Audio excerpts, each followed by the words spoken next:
আল্লাহর নবী ارشاد করেন, কোরআনের সাথে যদি সম্পর্ক থাকে মানুষের অবস্থা কি হয়, মানুষের জীবনের পরিবর্তন কি হয়, মানুষের হালত কি হয়, মানুষ কি দামি হয়।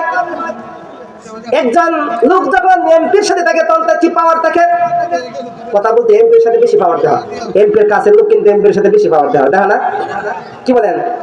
চেয়ারম্যানের লোক চেয়ারম্যানের যত লোক খাওয়ান না দেখা, চেয়ারম্যানের লোকে থাকলে বেশি পাওয়ার দেওয়া। ফাত্তা দে না, ঢুকবার দে না, না এখন সাড়ে ফাটতো না, এই করতো না, সেই করতো না। দেখবেন যে 200 টাকা দিবেন, 500 টাকা দিবেন, ঠিক আছে বসো। এটা কি চলে নাকি চলে না বলেন? সব জায়গা থেকে, সব অবস্থান থেকে এগুলির প্রতিরোধ গড়ে তুলতে হবে, নতুন করে স্বপ্ন দেখতে হবে, নতুন করে এই সমস্ত বাটপার, দুর্নীতিবাজ, চাঁদাবাজ তাদেরকে এদেশ থেকে উৎখাত করার চেষ্টা করতে হবে। প্রিয় দিনী ভাইরা, আমাদের অবস্থার পরিবর্তন ঘটাইতে হবে। যদি আমরা আমাদের অবস্থার পরিবর্তন ঘটাইতে না পারি, সততার সাথে দেশ এবং জাতিকে পরিচালনা করতে না পারি, তাহলে দেশ এবং জাতি ক্ষতিগ্রস্ত হবে। দেশ এবং জাতিকে ক্ষতিগ্রস্ত করতে চাই না। উলামায়ে কেরাম দেশ এবং জাতির জন্য যুগে যুগে রক্ত দিয়েছে। আমরা যদি ইতিহাস জানি, দারুল উলুম দেওবন্দ থেকে, ভারতের ইতিহাস থেকে উলামায়ে কেরামের রক্তের বিনিময়ে আজ আমরা স্বাধীনতার স্বপ্ন রেখেছি। আজ আমরা স্বাধীন দেশে স্বাধীনভাবে কথা বলতে পারছি। উলামায়ে কেরামের অবদান অনেক।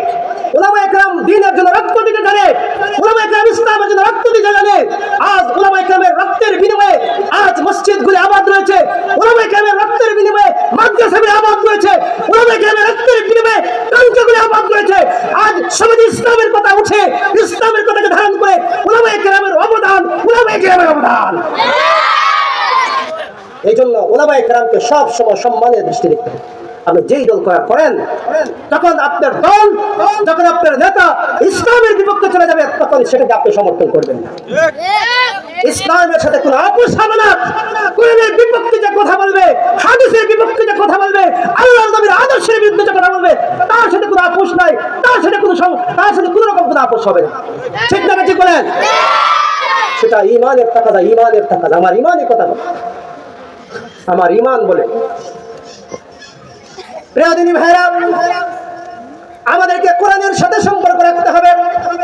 সব জায়গায়, সব অবস্থানে, সব সময় আমি দেখব যখন কোনো কাজ করব, আমার কাজটা কি কোরআনের বিপক্ষে চলে যায় কিনা, আমার কাজটা কি আল্লাহর নবীর আদর্শের বিপক্ষে চলে যায় কিনা, সেই জিনিসটা সব সময় মাথায় রাখবো।